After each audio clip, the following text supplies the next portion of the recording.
What would you do if your daughter suddenly went missing? Most people would do everything possible. Search every corner of the city, call in every resource, and make sure the world knew their child was gone. The case we're looking at today is about one family in Mexico who went through this nightmare. But instead of receiving sympathy, they became one of the most scrutinized and controversial families in the country. More than a decade later, people are still debating what really happened. Before we begin, it's important to acknowledge that this case is heartbreaking. Behind all the theories and speculation lies a real tragedy and, in my opinion, a miscarriage of justice. This is the story of Paulette Gebara Farah. Welcome to Old Casebook. Today, we open the pages of one of the most heartbreaking modern mysteries. Stay with us as we revisit the haunting details of this case and uncover why it remains such a painful chapter in recent history.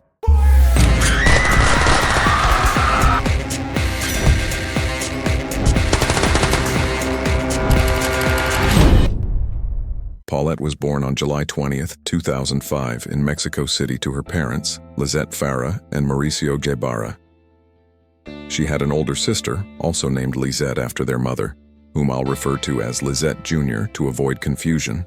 Paulette was described as a sweet child, but she lived with a physical disability that limited her movement and a language disorder that made verbal communication difficult. On Sunday, March 21st, 2010, Paulette and Lisette Jr. returned home with their father after a weekend trip. Their mother hadn't joined them. She had gone on her own trip with a friend to Los Cabos. That night, Lisette greeted her daughters and tucked them into bed as usual. Nothing seemed unusual. Both parents had demanding jobs. Lisette worked as an attorney and Mauricio in real estate, so they employed two nannies, sisters Erica and Martha, to care for the children during the day. The following morning, when Erica went into Paulette's room to wake her, she was shocked to find the bed empty. She and Martha searched the entire apartment, but Paulette was nowhere to be found. Considering Paulette's limited mobility, it seemed impossible that she could have left the apartment on her own. The family lived in a high-rise building, and even taking a few steps without help was difficult for her. Something was clearly very wrong. It seemed almost impossible. Her parents immediately contacted their employers to report that Paulette was missing from her bed. The employers then reached out to the authorities. Very quickly, Paulette's case gained national attention, becoming the subject of nearly every conversation across Mexico. Her parents did everything they could to spread the word. Flyers and missing person posters covered the city. They even rented billboards with details about their daughter's disappearance. But still, no one knew where she could be. As mentioned before, it was virtually impossible for Paulette to leave the apartment on her own. Yet there were no signs of an intruder, no evidence of a struggle, and strangely, the family's two dogs never made a sound that night. It truly seemed as if she had simply vanished. The Attorney General of the state, Alberto Bazbaz, soon became heavily involved in the case, and this was the first major controversy. Every year, hundreds of children go missing in Mexico, yet it seemed that Paulette's story made headlines only because her family was wealthy. A week after she disappeared, Paulette's parents and both nannies were taken into custody as suspicion mounted. Their accounts to the media didn't match, raising even more doubt. Lisette and Mauricio, Paulette's parents, looked particularly suspicious after secret recordings captured Lisette telling her daughter not to say anything to the police, warning she would get in trouble. Still, all four were released the same day without charges. Just 2 days later, the case took a shocking turn, one that raised more questions than answers. Investigators decided, on their own, to film a recreation of the original search of Paulette's room. This was bizarre for two reasons. First, nobody had asked them to do this, and second, they filmed it at 2 a.m., even though the original search hadn't taken place at that time. In the footage, which I do not recommend watching, the investigators point out what they claimed were bloodstains on sheets and pillowcases. They declared that it was obvious Paulette had been beaten severely. But this was the first anyone had ever heard such a claim. As they examined the bed, they pulled back the blankets at the foot of the mattress, and to everyone's shock, there was Paulette.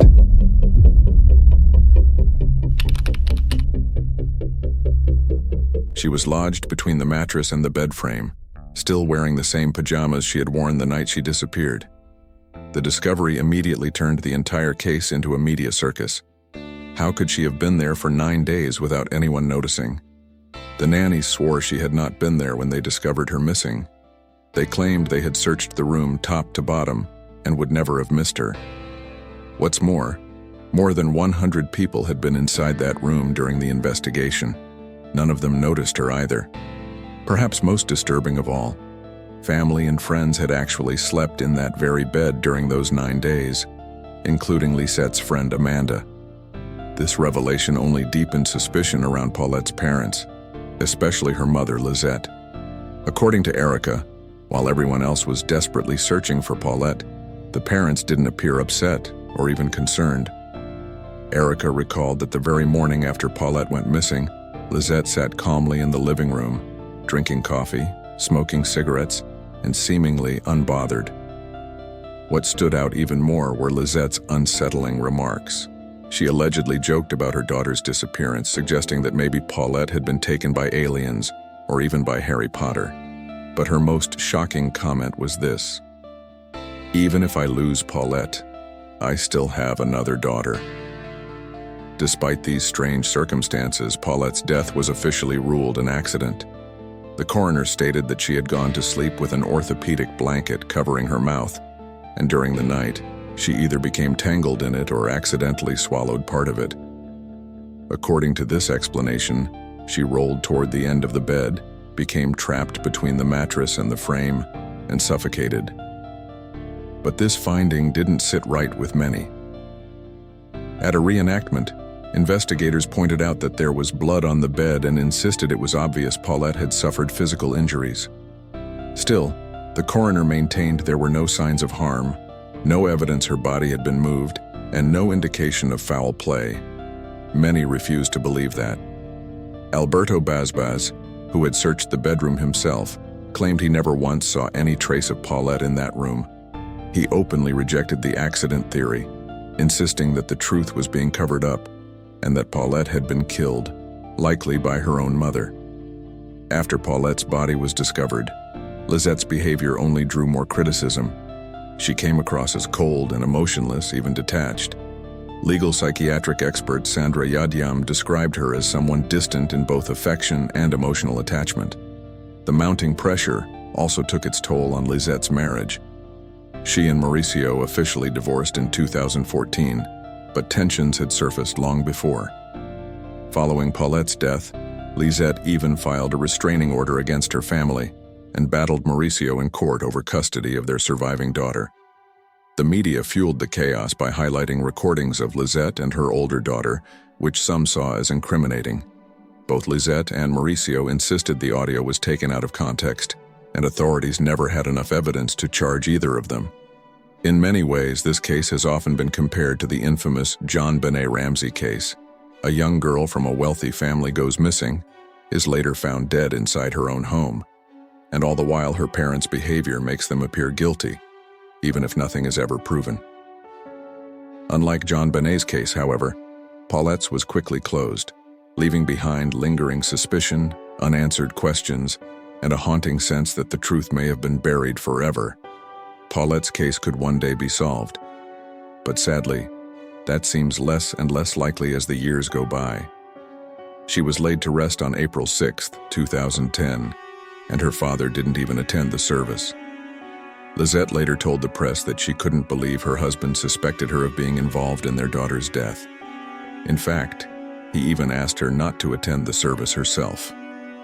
Just a month later, in May, Alberto resigned from his position as Regional Attorney General over how the case had been handled.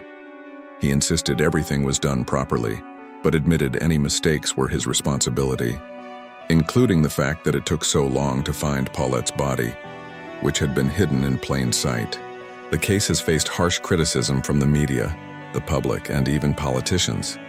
Jesus Ortega openly called out the governor of Mexico State, saying he should take responsibility for what he described as a disastrous investigation. Think about it. Around 100 police officers searched that small 10-meter room. Sniffer dogs combed through it, and yet they never found the body. Who were they really trying to protect? When the case was officially closed in 2017, Paulette's grave was exhumed and her remains cremated. This means that if investigators ever wanted to reopen the case, there's no physical evidence left to examine. Today, both parents live completely different lives. Mauricio keeps to himself and avoids the media entirely.